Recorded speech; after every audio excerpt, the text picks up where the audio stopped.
అది కీర్తన 23 అధ్యాయం. కీర్తన 23 మొదటి నుండి 6 వరకు మార్చి చదువుకుందాం.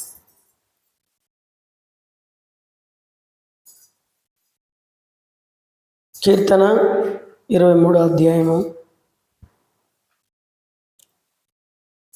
మొదటి నుండి ఆఖరి వరకు 6 వచనాలు. యెహోవా నా కాపరి, నాకు లేమి కలగదు. పచ్చిక గల చోట్ల ఆయన నన్ను పరుండు చేస్తున్నాడు. శాంతికరమైన జనం మీద ఆయన నన్ను నడిపిస్తున్నాడు. నా ప్రాణమునకు ఆయన సేద తీర్చుచున్నాడు. తన నామమును బట్టి నీతి మార్గములలో నన్ను నడిపించుచున్నాడు.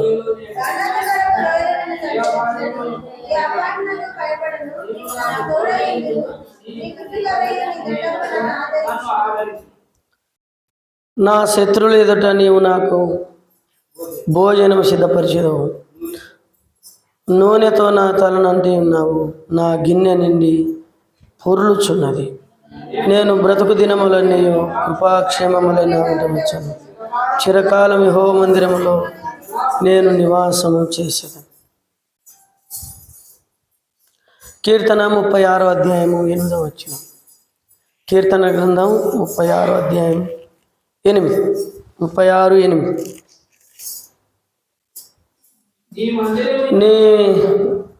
నేను చెప్పేంత వరకు ఆగండి. కీర్తన 36:8వ వచనం అందరం కలిసి చదువుదాం. నీ మందిరం యొక్క సమృద్ధి వలన వారు సంతృప్తి నొందుచున్నారు. నీ ఆనంద ప్రవాహములోనిది నీ వారికి త్రాగనిచ్చుచున్నావు. ప్రార్థన చేస్తాం.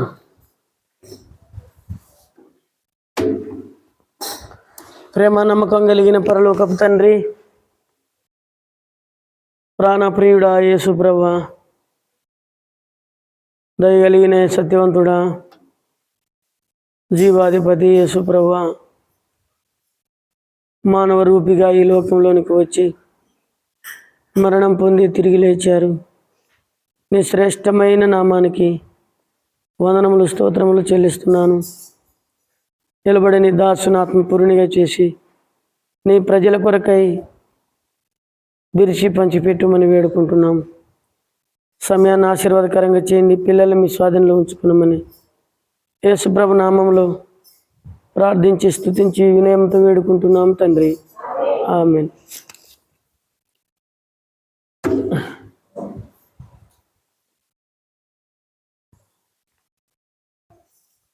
కీర్తన 23 అధ్యాయము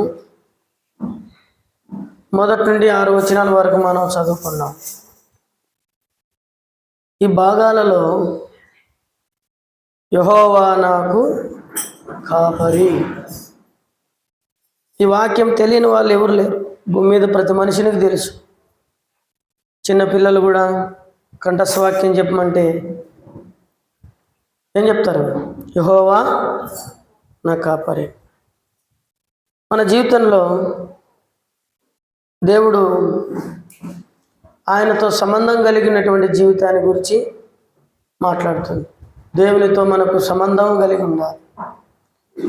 చాలాసార్లు మనుషులతో, రక్త సంబంధులతో, అందరితో మనం సంబంధాన్ని కలుపుకుంటాం.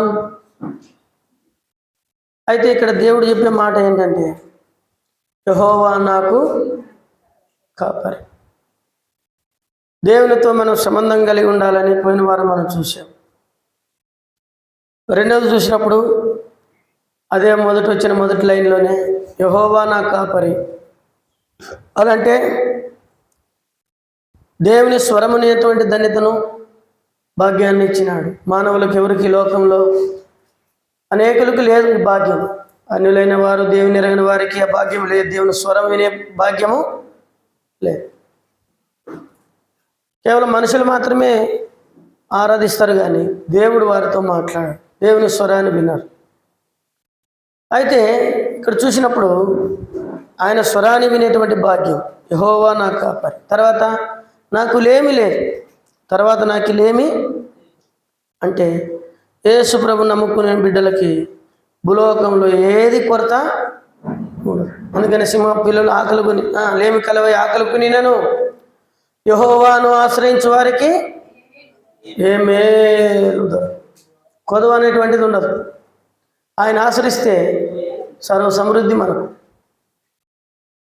కాబట్టి సింహపు పిల్లలు లేమి కలవి. పరిస్థితులు ప్రభావంలో వచ్చినప్పుడు మారిపోవచ్చేమో, కానీ దేవుని ఆశ్రయించిన వాళ్ళకి ఎప్పుడు కూడా మేలు కలుగుతారు. కాబట్టి ఏ మేలు కొదవై ఉండదు. తర్వాత మనం చూసాం 2వ వచనంలో, ఆయన నన్ను పచ్చిగల చోట్లలో పరుండ చేస్తా ఉన్నాడు. అంటే మన ప్రాణమునకు ఏం కలిగిస్తున్నాడు ఆయన? విశ్రాంతి. ఏం కలిగిస్తున్నాడు మన ప్రాణానికి? విశ్రాంతి. మన జీవితంలో దేవుడు తప్ప ఎవరు కూడా విశ్రాంతి కలిగించే వాళ్ళే. అందుకని ఆయన చెప్పాడు, ప్రయాసపడి భారం మోయుచున్న వారులారా నా యొద్దకు రండి, నేను మీకేమిస్తాను? విశ్రాంతి. కనుక ప్రియులైన వారు, మనం ఇది జరగాల, తెలుసుకోవాలి. దేవుడు మనకు విశ్రాంతి ఇచ్చాడు. తర్వాత శాంతికరమైన జలముల యొద్ద నడిపించున్నాడు. భూలోకంలో శాంతిదాత, శాంతి రాజు యేసుప్రభు. ఆయన మెల్కీషెదెక్, షాలేము రాజు అయిన శాంతికి రాజు. కాబట్టి 4వది చూసాం.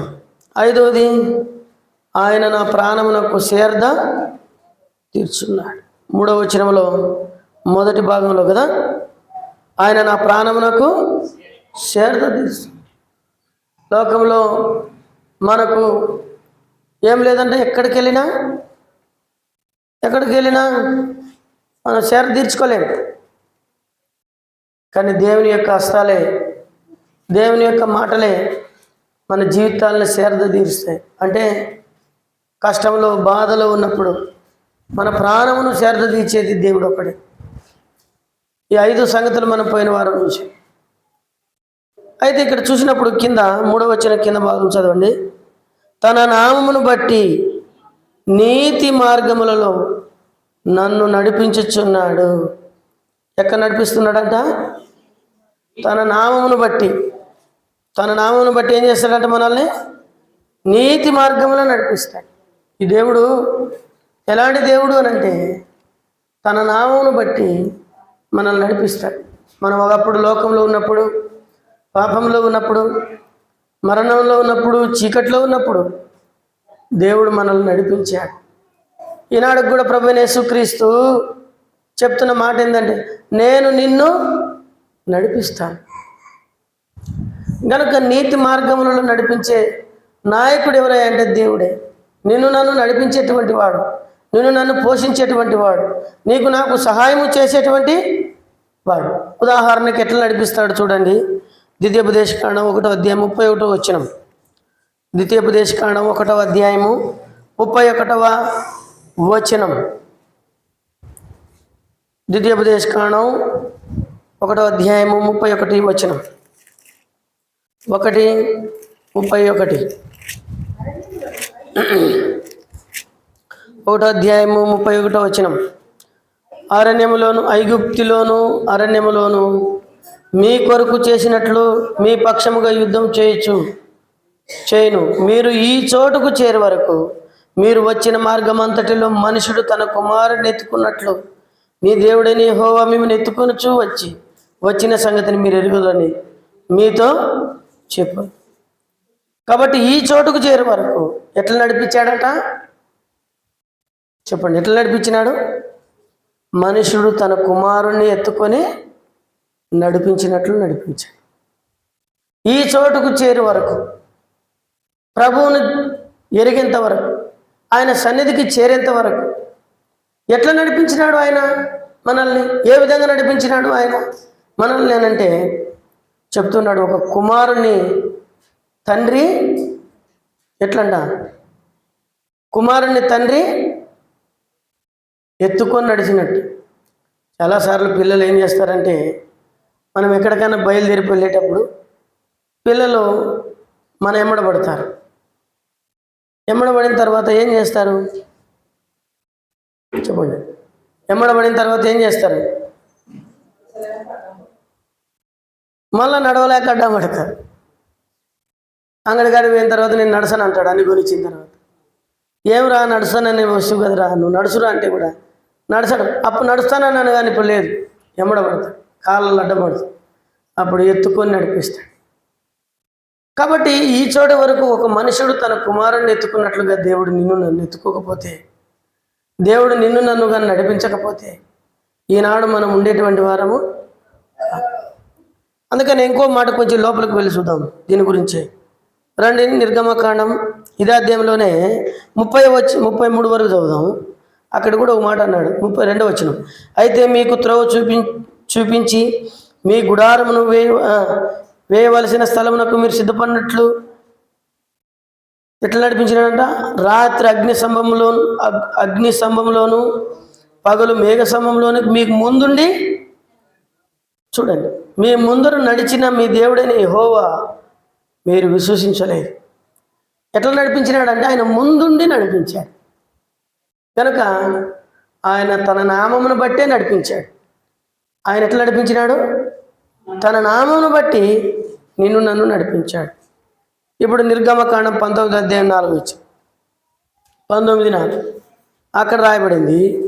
ఎట్లా నడిపించినాడనే మాటలు కొన్ని విషయాలుగా చూస్తే ఇంకా కొద్దిగా విపులంగా రాయబడింది.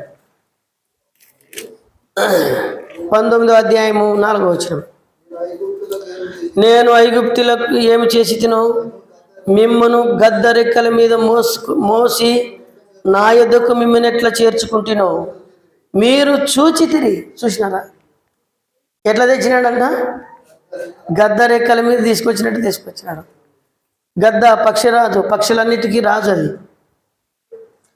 సింహాల్లో జంతువుల సింహము అడవికి రాజు.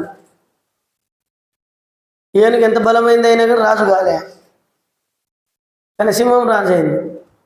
అలాగున గ్రద్ద పక్షులన్నిటికీ రాజు. ఇప్పుడు దీని ఏం మాట్లాడుతుంది?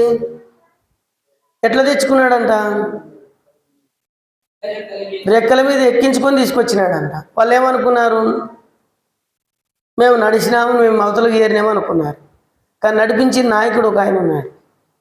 కష్ట సుఖాల్లో దేవుడుగా ఉండి వారిలో పాలిభాగస్తుడై వారి యావత్ బాధలు ఆయన బాధ పొందుతూ వారు నడిపించుకుంటూ వచ్చాడు.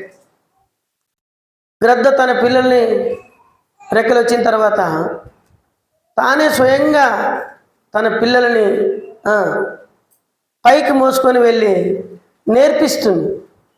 తనకు నడవడం ఎట్లో తెలియదు, రెక్కలు ఆడించడం ఏదో తెలియదు. తన కుమారుణ్ణి తన యొక్క పిల్లను తన పైకి ఎక్కించుకొని వెళ్ళి బాధ కలిగిస్తాడు, కష్టం కలిగిస్తాడు, పెద్ద గాధంలోనికి నెట్టేస్తాడు. అది రెక్కలు కొడుతూ పైకి ఎగరాలి, ఎగురుతూ వెళ్ళిపోవాలి ఇంకా. అయితే ప్రియులారా, అలాగున దేవుడు ప్రతి విషయంలో కూడా తన మార్గములో మనల్ని నడిపిస్తూ వచ్చాడు. అందుకని ఆయన తన నామమును బట్టి నీతి మార్గములలో నన్ను నడిపించును. యెషయా గ్రంథం 40వ అధ్యాయం 11వ వచనం. యెషయా గ్రంథం 40వ అధ్యాయం 11వ వచనం. యెషయా గ్రంథం 40:11. గొర్రెల కాపరి వలె ఆయన తన మందను మేపును, తన బాహువుతో గొర్రె పిల్లను కూర్చి రొమ్మున ఆనించుకొని మోయును, పాలిచ్చు వాటిని ఆయన మెల్లగా నడిపించునంట. ఇక్కడ చూసినప్పుడు గొర్రెల కాపరికి పోల్చుకుంటూ గొర్రెలు ఆయన ఏం చేస్తాడంట? పాలు తాగే పిల్లని ఏం చేస్తాడు? వాటిని పట్టుకొని ఏం చేస్తాడు? మోసుకొని వస్తాడు. ఏం చేస్తాడు? మోసుకొని వస్తాడు. గనుక పాలిచ్చే పిల్లల్ని ఎత్తుకున్నట్లుగా దేవుడు ఎత్తుకున్నాడంట. తర్వాత రొమ్మున ఆనించుకుంటాడంట. మెడ మీద ఆనించుకుంటాడు, కొంచెంసేపు రొమ్ము మీద ఆనించుకుంటాడు. అలాగన ఆ పిల్లని ఎలాగైతే గొర్రె పిల్లని కాపరి ఎట్లా తెస్తాడు, దేవుడు దాన్ని ఎంత భద్రపరుస్తాడు, దాని సమయానికి ఏమిస్తాడు, దాని సమయాన్ని ఎలా పోషిస్తాడు, అలాగనే ఆయన మన జీవితంలో మనల్ని ఆనించుకుంటూ వచ్చినాడు, ఎత్తుకుంటూ వచ్చినాడు. కనుక ఈ విషయాలు మనం మర్చిపోకూడదు. ఆ తర్వాత చూడండి, హోషేయ గ్రంథం 11వ అధ్యాయం 3వ వచనం. హోషేయ గ్రంథం 11:3. హోషేయ గ్రంథం 11వ అధ్యాయం 3వ వచనం. ఎఫ్రాయిమును బాగా వినండి, ఆ మాటలు మీరు వినాలా, చదవండి. ఎఫ్రాయిమును చేపట్టుకొని ఎలా జీవించాలో, నీతి మార్గాల్లో ఎలా బ్రతకాలో నీకు నాకు నేర్పించినవాడు ఆయన, నిన్ను నన్ను పోషించినవాడు ఆయన. అందుకనే నీతి మార్గములలో నేను నిన్ను నడిపించుచున్నా. ఎఫ్రాయిమును చేపట్టుకొని వానికి నడక నేర్పిన వాడను నేనే, వానిని కౌగిలించుకునే వాడను కూడా నేనే. చూడండి, నేనే, ఆయనే ఈ లోకంలో మనం ఎట్లా జీవించాలని నేర్పించేది ఆయనే. మనం ఎలా బ్రతకాలి, ఈ లోకంలో ఏ విధంగా ఉండాలనేటువంటిది చూపించేది. అందుకనే నీతి మార్గములలో ఆయన నన్ను నడిపిస్తున్నాడు. నన్ను దేవాది దేవుడు నీతి మార్గములలో నడిపించాలి. ఇప్పుడు చూడండి, తర్వాత రెండో భాగానికి వస్తాం మరలా. రండి, కీర్తన 23వ అధ్యాయం. కీర్తన 23 అధ్యాయము. కీర్తన 23వ అధ్యాయము 4వ వచనం. గాఢాంధకారపు లోయలో నేను సంచరించినను ఏ అపాయమునకు నడిపించే దేవుడే కాదు ఆయన. ఇక్కడ ఏం మాట్లాడుతున్నాడంటే, గాఢాంధకారపు లోయ అంటే అర్థం ఏమి?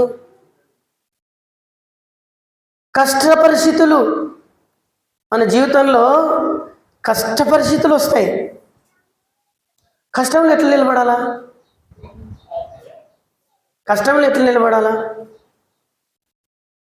ఎట్లా నిలబడాలా కష్టంలో? దేవుని వాక్యం ఏం చెప్తుంది?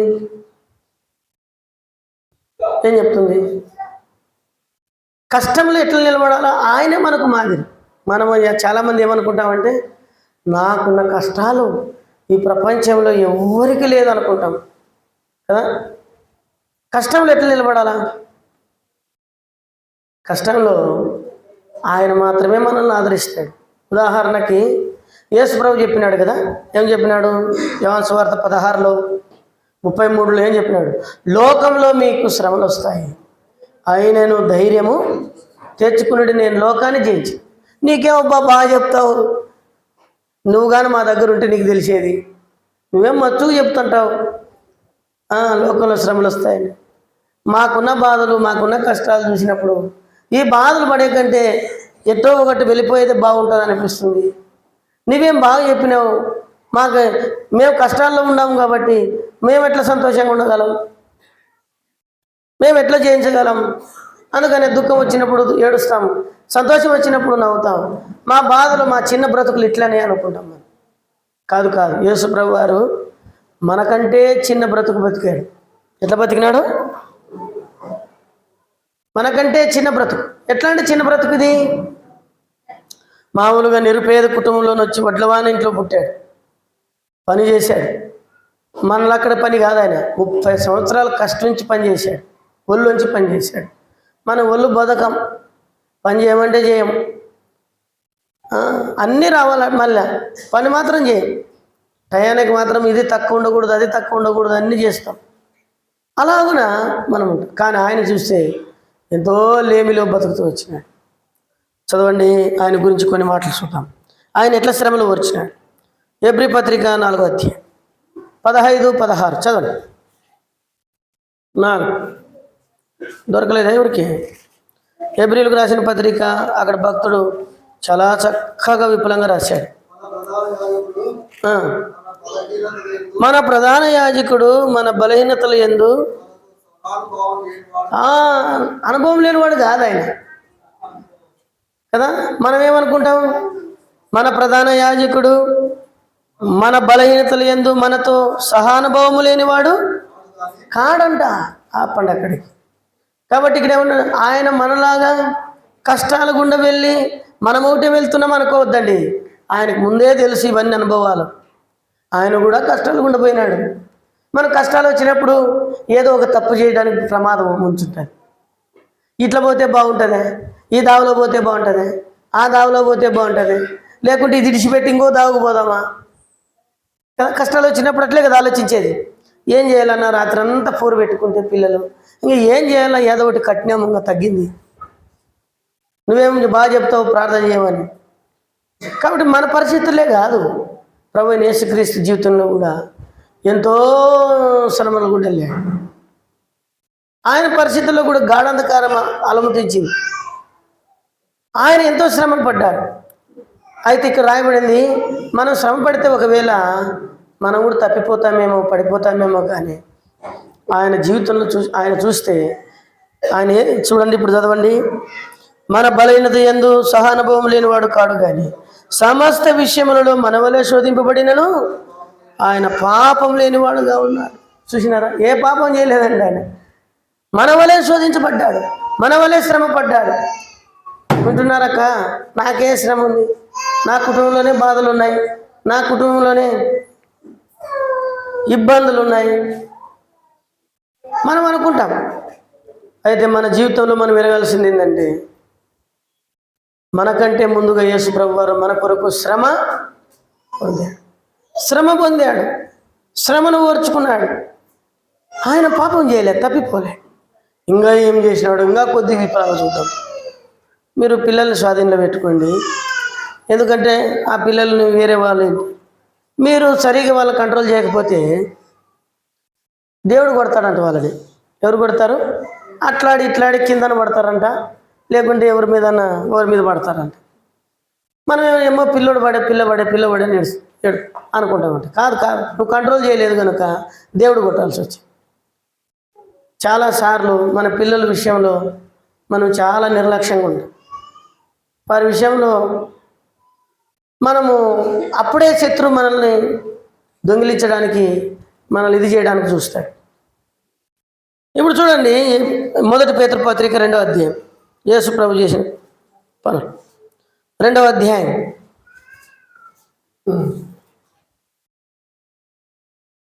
21వ వచనం చదువుదాం. 1 పేతురు పత్రిక 2వ అధ్యాయం 21వ వచనం. క్రీస్తు కూడా మీ కొరకు బాధపడి మీరు తన అడుగుజాడులు యందు నడుచుకున్నట్లు మీకు మాదిరి ఉంచిపోయాను. శ్రమలు ఎందుకు వస్తాయంటే మనకు మాదిరి నేర్పిస్తాయి. యేసు ప్రభువులు అక్కడ జీవించాలని నేర్పిస్తాయి. కష్టాలు ఎందుకు వస్తాయి? అందుకని గాఢాంధకార లోయలో నేను సంచరించినను ఏ అపాయమునకు నేను అంటే ఏంది, మీ కొరకు క్రీస్తు బాధపడి ఏం చేసినాడన్న, మీరు తన అడుగు జాడల యందు నడుచుకున్నట్లు మీకు మాదిరి ఉంచినాడు. ఎవరన్నా మాదిరి ఉన్నారా అంటే ఎవరు మాదిరి లేరు, యేసు ప్రభు ఒక్కడే మాదిరి. ఆయన ఎంతో శ్రమ పడ్డాడు మన కోసం. అందుకనే క్రీస్తు కూడా మన కొరకు బాధపడి తన అడుగు జాడలు యందు నడుచుకున్నట్లు మీకు మాదిరి ఉంచిపోయాను. తర్వాత 22వ వచనం. ఆయన పాపం చేయలేదు, ఆయన నోట ఏ కపటము నటించలే, వేసుకోలే. పరిస్థితులు ఉన్నాయి, బాధలు ఉన్నాయి, ఏదైనా ఒక వేషం వేసుకుందాం, ఏదో ఒక మోసకరమైన మనసు పెట్టుకుందాం, కపటంగా ప్రవర్తిస్తాం, నటిస్తాం అనుకోలే. చూడండి, ఆయన శ్రమ పడ్డాడు. ఆయన నోట ఏం చేయలేదంటే ఆయన పాపం చేయలేదు, ఆయన నోట ఏ కపటము కనబడలేదు. ఏ కపటము కనబడలే నోట. ఏ మనుషుడు ఆయన నోట కపటం కనపడలే, ఏ పాపం చేయలే. తర్వాత అంటాడు, ఇంకా ఆయన దూషింపబడి బాధలు దూషించబడలేదు, ఆయన శ్రమ పెట్టుబడి ఎదిరింపక. మనం చాలాసార్లు ఏమనుకుంటామంటే ఆయన దూషించబడ్డాడు శ్రమలో, అందరూ ఏలం చేసినారు. మనల్ని కానీ ఏలం చేస్తే మన ముఖం చూడండి ఇంక అంటాం, మనం నా ఇంటికాడికి రావద్దంటాం కదా. గాఢంధకార పరిస్థితులు ఇట్లా వస్తాయి మనకు.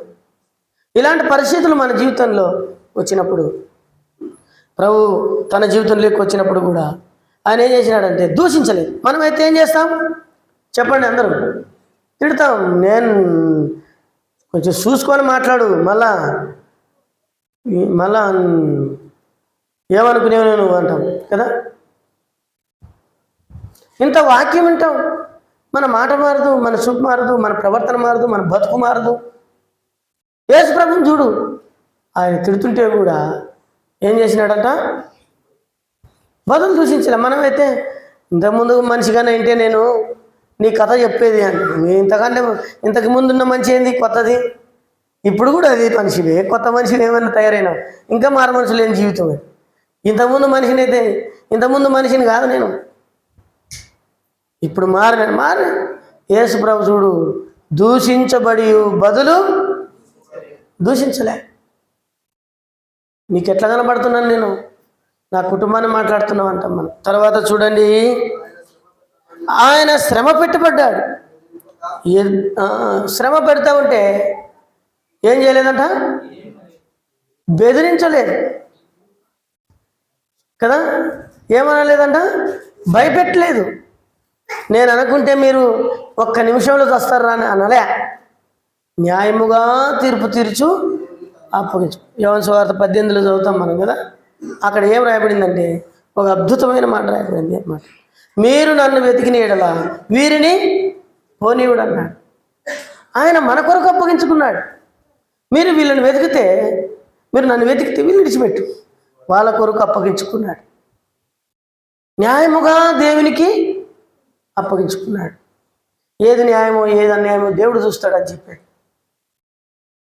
దేవుడే తీర్పు తీర్చాలా.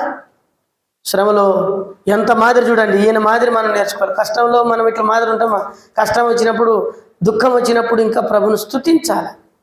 నువ్వు నాకు రక్షణ ఇచ్చినవయ్యా, సదాకాలం నీతో ఉంటానయ్యా నేను అని. ఇవన్నీ మనం చూసే సమయము మనకు లేదు. అయితే చూడండి, రండి. గాఢాంధకారపు లోయలో నేను సంచరించినను, ఏ అపాయమునకు నేను భయపడ. చూడండి, ఏ అపాయమునకు భయపడదు అంటే ఏం మాట్లాడుతూ ఉంది ఇంకా వాక్యం? ఏ అపాయమునకు నేను భయపడనంటే ఏం మాట్లాడుతుంది చెప్పండి, ఏం మాట్లాడుతుంది? మనకు రాయబడింది కదా యెషయా గ్రంథం 43:2 జలములలో పడి నీవు వెళ్ళినను అవి నీ మీద పారు, అగ్ని మధ్యలో నువ్వు నడిచిన అగ్ని వంటి శ్రమలు నీకేం కాదు, అది నమ్ము. యేసు ప్రభుకే వచ్చినాయి, ఏమన్నా చేయబడిందా? మరణము ఆయన బంధించి ఉండలేదంట. చూసినారా, విజయం ఇచ్చింది. అలాగున మన జీవితంలో ఎన్నో జలము లాంటి సమస్యలు, అగ్ని లాంటి సమస్యలు, గాఢంధకార పరిస్థితులు వచ్చినా ఆయన మనల్ని విడిచిపెట్టాడు. ఉదాహరణకి యోహాను సువార్త 14:18 వచ్చినాం. 14:18 ఏం రాయబడింది? నేను మిమ్ములను అనాథలుగా విడిచిపెట్టాను. గుర్తుపెట్టుకోండి, మీది ఎప్పటికి ఈ వాగ్దానం మీకు గుర్తుపెట్టుకోవాలా. కష్టంలో పరిస్థితుల్లో ప్రభువైన దేవుడు ఏమంటున్నాడంటే, నేను మిమ్ములను అనాథలుగా. చదువుకునే పిల్లలు నాకు అర్థం కాలే, నాకు ఇది అది అని అన్నామనుకో, దేవుడు నిన్ను విడిచిపెట్టాడు. నీ కష్టంలో తోడుగా ఉంటాడు, నీకు సహాయం చేస్తాడు, నిన్ను ఆదుకుంటాడు. అందుకనే ప్రియులారా, ఇలాగున నేను మిమ్మును అనాథలుగా విడిచిపెట్టు. కష్టంలో, అంధకార జీవితంలో, అంధకార పరిస్థితులు వచ్చినప్పుడు ఆదరిస్తాడు ఆయన, ఆదరిస్తాడు. తర్వాత చూడండి, 3వది ఏమని చేసినాడంట? 4వ వచనమేనా? 4వ వచనం, నీవు నాకు ఏ అపాయమునకు నేను భయపడను. ఏ అపాయము భయపడడు. ఏం కారణం? పరిస్థితులు ఎన్నున్నా దేవుడు నాకు సహాయకుడు. ఆ తర్వాత ఇంకొక మాట ఏమన్నాడు చూడండి, 4వ వచనంలోనే, నీవు నాకు తోడై ఉండు. అంటే దేవుని యొక్క కాపుదల మనకి ఎప్పుడూ ఉంటుంది. దేవుని కాపుదల ఏ దేశంలో ఉన్నా, ఎక్కడున్నా దేవుని ప్రజలైనటువంటి మనకు దేవుని కాపుదల ఉంటుంది. తర్వాత చూస్తే ఇంకేం రాయబడింది? నీ దుడ్డు కర్రయు నీ దండమును నన్ను ఆదరించు. తర్వాత ప్రభువైన దేవుడు ఏం చేస్తున్నాడంటే, మనల్ని క్రమశిక్షణ నేర్పుతూ ఉన్నాడు. ఏం నేర్పిస్తున్నాడు? దుడ్డు కర్ర అంటే ఏం మాట్లాడుతుంది? దుడ్డు కర్ర మన జీవితాలు తప్పిపోకుండా, పడిపోకుండా, చెడిపోకుండా ఉండేదానికి ఏం చేస్తున్నాడంట? దొడ్డు కర్ర ఉపయోగిస్తున్నాడు. అంటే క్రమశిక్షణ. క్రమశిక్షణ అంటే ఏం చెప్పండి? క్రమశిక్షణ